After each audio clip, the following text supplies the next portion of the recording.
Salut tout le monde, j'espère que vous allez bien tous et toutes. On se retrouve pour le débriefing de WWE NXT. Forcément NXT qui a posé ses valises avec deux matchs de championnat, c'est-à-dire le match pour le titre féminin et pour le titre Cruiserweight de la WWE. D'ailleurs, pour information, on va être gâtés puisque la semaine prochaine, il y aura le titre de NXT qui sera défendu, ou dans 2 semaines, je sais pas, dans 2 semaines peut-être, le titre de NXT sera défendu et la semaine prochaine, Bronson Reed fera face à Johnny Gargano et ça sera pour le titre d'Amérique du Nord. Voilà un petit peu ce qu'on avait à dire par rapport à ça. Alors justement, qu'ai-je pensé du show? Était-ce un bon show? Était-ce un mauvais show? La semaine dernière, j'avais relativement apprécié le show. Après, c'est vrai qu'il y a 2 semaines, ça avait été relativement, on va dire, assez anecdotique. Voilà, ils n'avaient pas fait grand-chose. Mais la question c'est, est-ce qu'ils ont réussi à faire finalement un grand show pour permettre justement à apprécier ce qui s'est passé? C'est ce qu'on va savoir justement dans ce débrief. Avec tout d'abord, on va commencer tout de suite par le vif du sujet avec le premier match de la soirée, qui était donc le champion de NXT qui faisait face à Austin Theory. Bon, victoire de Karrion Kross sans le moindre problème. De toute façon, moi je vais dire la vérité, je suis un immense fan de Karrion Kross. C'est pas parce qu'il a Scarlett, je tiens à le signaler.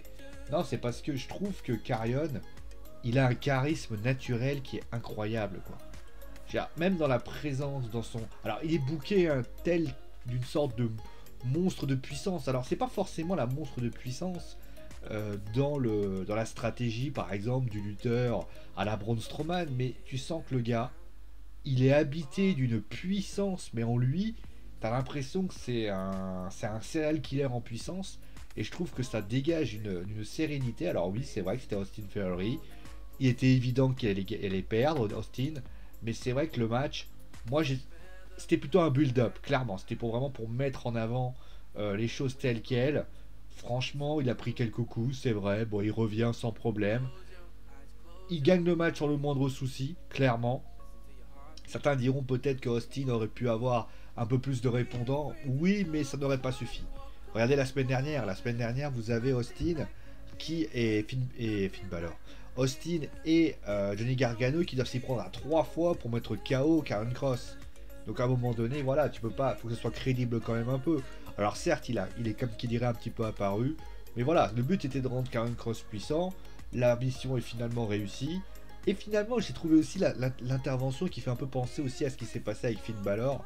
J'ai beaucoup aimé l'intervention de Finn Balor, qui était derrière lui, qui observe les choses.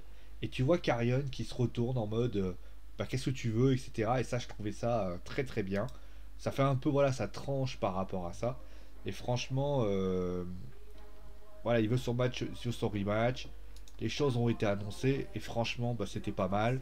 J'ai adoré. Voilà, j'ai adoré. Je trouvais que le premier match, voilà, c'était. Alors, le opener, c'était peut-être pas l'opener le plus rêvé. Peut-être qu'il aurait fallu le tag team match qu'on va parler après. Mais voilà, on va pas bider notre plaisir. Voilà, il fallait peut-être que le champion de NXT mette les choses en place. Et c'est ce qui s'est passé pour ce match. Le second match, oui, c'était donc MSK qui faisait face à Breeze Go. Alors, bon, comment dire? Vous savez, moi, je vais vous dire une chose. Quand je vois les tag teams WWE Raw, il y en a eu quand même 2, un féminin et un masculin, avec notamment un nombre de personnes assez important. On a eu 8 et 10.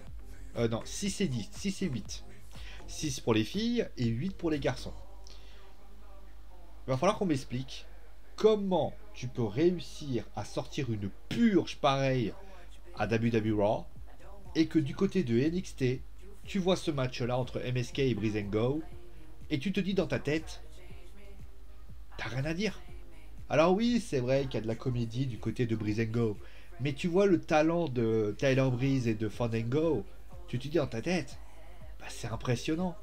Les deux, ils sont certes dans leur gimmick de personnage, c'est vrai. Ils sont toujours dans leur petit moment délire et ça me dérange pas. Mais de vous à moi, quand tu vois l'équipe, quand tu vois le duel entre les quatre lutteurs, t'es tout simplement sublimé. Tu dis dans ta tête, c'est impressionnant de voir ça. Les mecs, ils se donnent, ils donnent à fond. Franchement, j'ai adoré ça. J'ai adoré ça et peut-être à SmackDown, il y en a. C'est vrai. À SmackDown, il y en a. Il y a notamment le 10-man tag team match. Mais c'est vrai qu'en général, à Raw, les mecs se chient dans la colle. Ils n'arrivent pas à sortir. Je vais le répéter une nouvelle fois, et ça, c'est quelque chose qu'il va falloir que ça rentre dans la tête.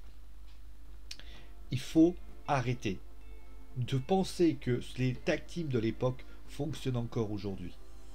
Ça fonctionnait sans doute une certaine période, mais de vous à moi, ça ne fonctionne plus. Et celui qui dit le contraire, il a tort. C'est pas, il n'y a pas lieu à soucier, il n'y a pas lieu à expliquer. Si tu n'es pas en mesure de pouvoir le faire, tu n'y arriveras pas. Voilà. Donc, ce match était très bien. Le match était de très très bonne qualité. La MSK, moi je suis vraiment fan des deux. Et franchement, ils ont beaucoup de talent. Mais voilà, une équipe, franchement, qui a été formée. Moi j'adore ça. Voilà. Juste après, on a eu donc... Alors, c'est peut-être... Voilà, on veut, encore une fois, builder Pete Dunne.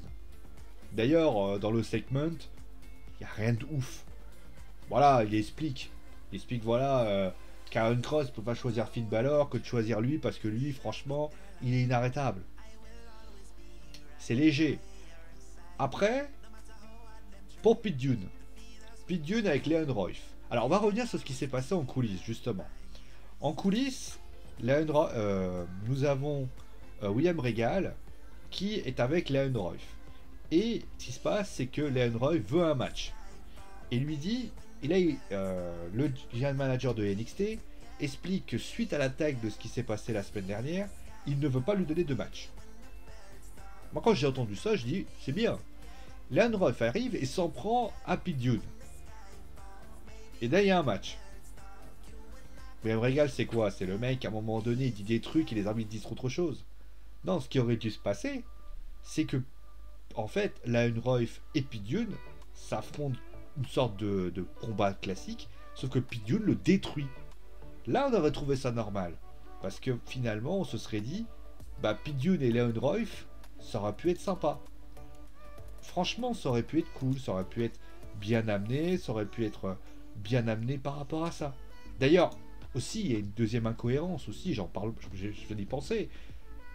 Tu fais affronter Pete Dunne, enfin, tu fais affronter Oney Lorcan avec Kyle O'Reilly. Dans l'idée, on comprend.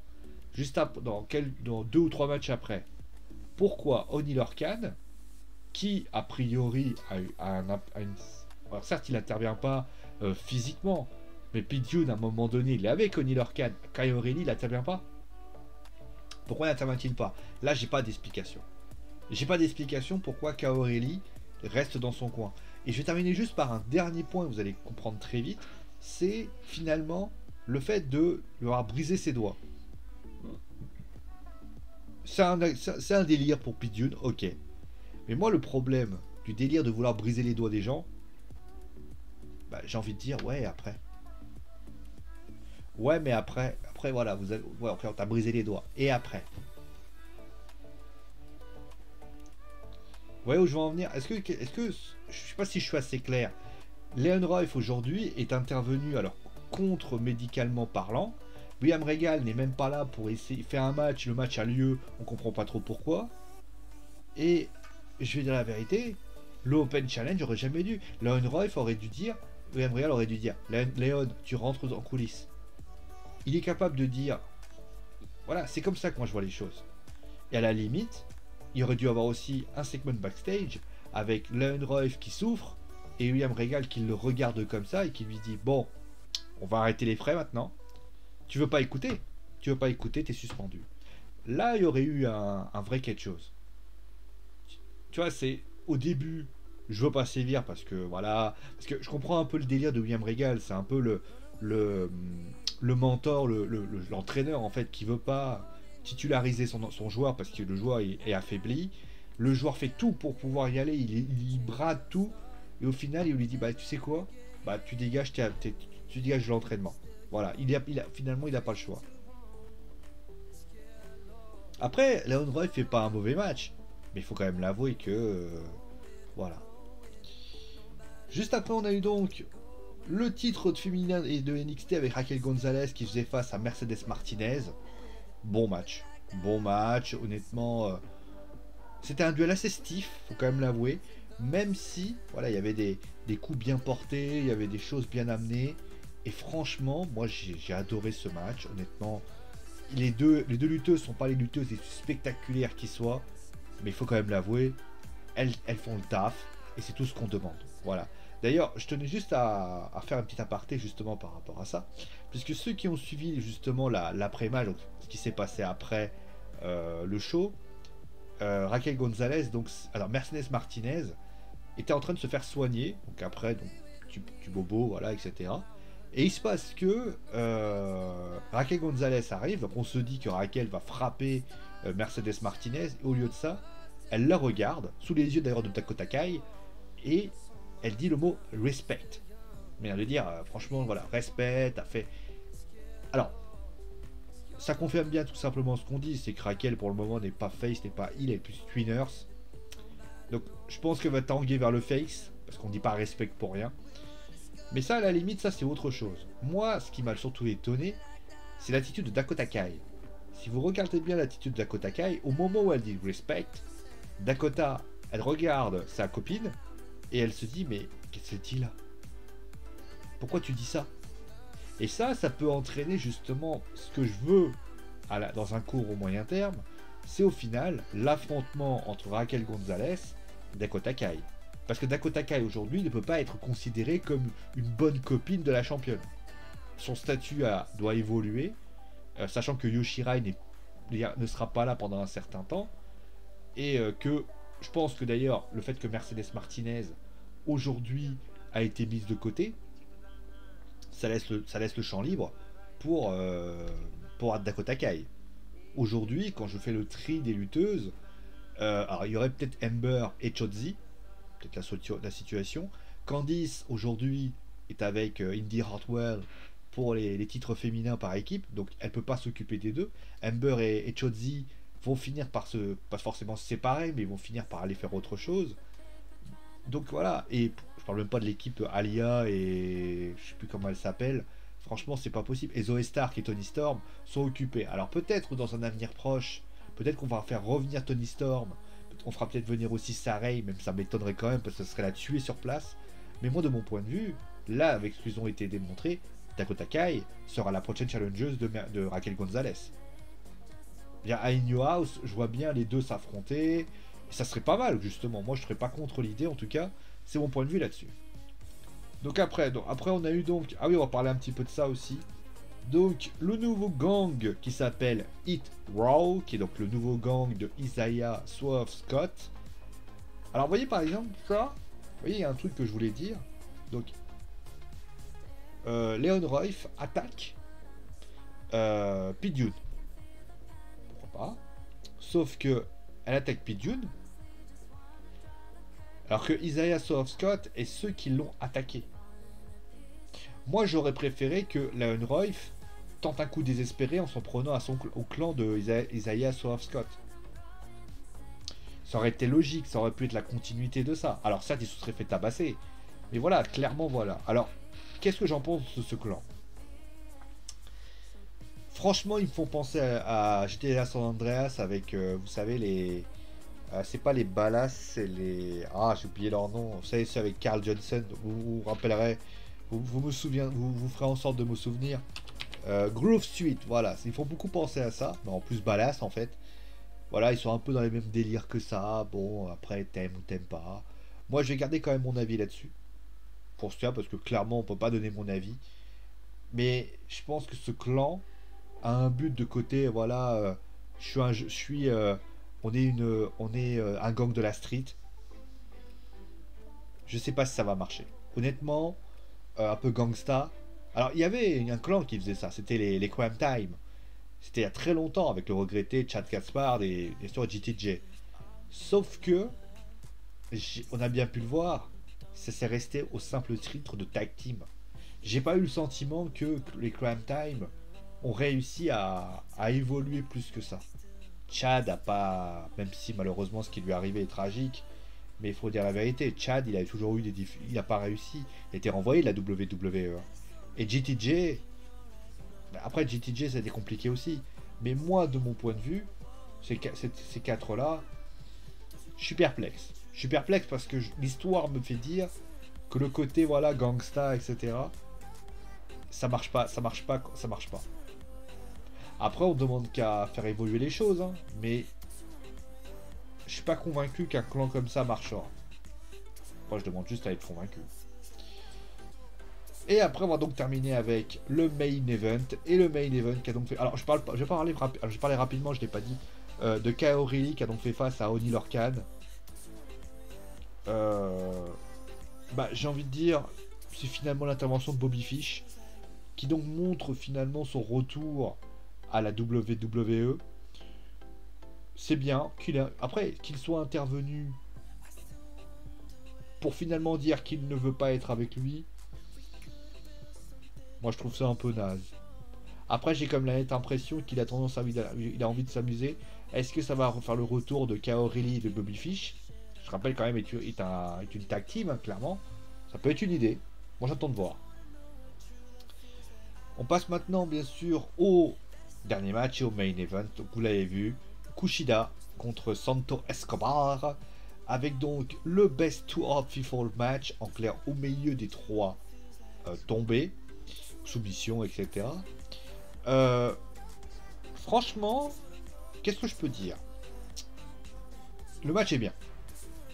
Le match est bien, le match apporte vraiment son lot de qualité. Franchement, t'es hypé en voyant un match comme ça. Kushida est très bon. Alors, bien sûr, Santo Escobar, aka King Cuervas, est excellent aussi. Franchement, énormément de talent, Santo Escobar.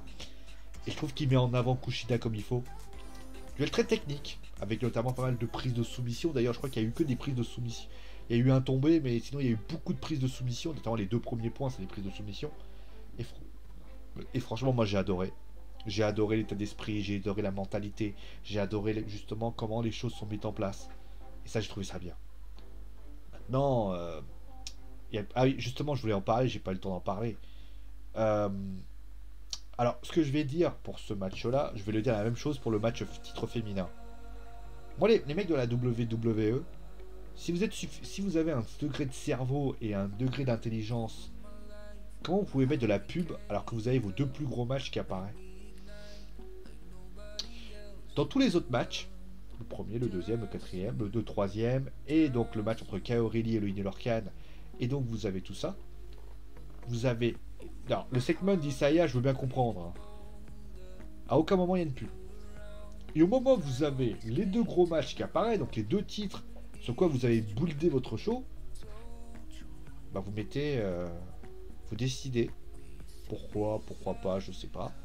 Vous décidez de faire la pub. Alors pour Raquel Gonzalez contre Mercedes Martinez, ça pouvait peut-être se justifier. Pourquoi? Ça se justifiait parce que tu te disais dans ta tête, bah au final, bon, il s'est pas passé grand chose, voilà. Mais pour ce qui s'agit du Tour of FIFA match, bah moi je suis désolé, ça te coupe un gros morceau en fait. Et ça c'est vraiment dommage. C'est comme, je crois, la semaine dernière, où je crois, ouais, c'est comme la semaine dernière. La semaine dernière, il y a eu un Fall Count Anywhere match entre Lane Royf et Isaiah Swarscott. Et qu'est-ce que font les mecs? À un moment, il y a le Fall Count Anywhere qui prend son sens, les mecs ils déclenchent la pub. À quel moment tu fais la pub? C'est comme si moi demain je te disais, ah ben attends, on va faire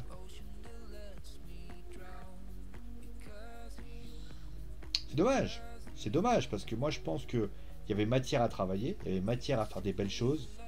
Et je suis désolé de dire ça, mais j'ai trouvé ça naze. Et ça te sort du match, mais ils ont pas idée, hein, franchement. Le show est bon, hein, mais le match est bon. Hein. Mais bon, alors, clairement, la deuxième partie, heureusement qu'il n'y avait pas une pub parce que j'aurais râlé. Mais clairement, c'était bien. Franchement, c'est dommage. Bon, malgré tout, ça reste bien sûr. Alors, Kushida, je trouve qu'il a pris de la dimension. Il est vraiment bon, Kushida. En ce moment, ça a l'air d'être pas trop mal. Il commence petit à petit à prendre du caractère et c'est plutôt une bonne chose. Bon, le bilan du show, qu'est-ce que je peux dire?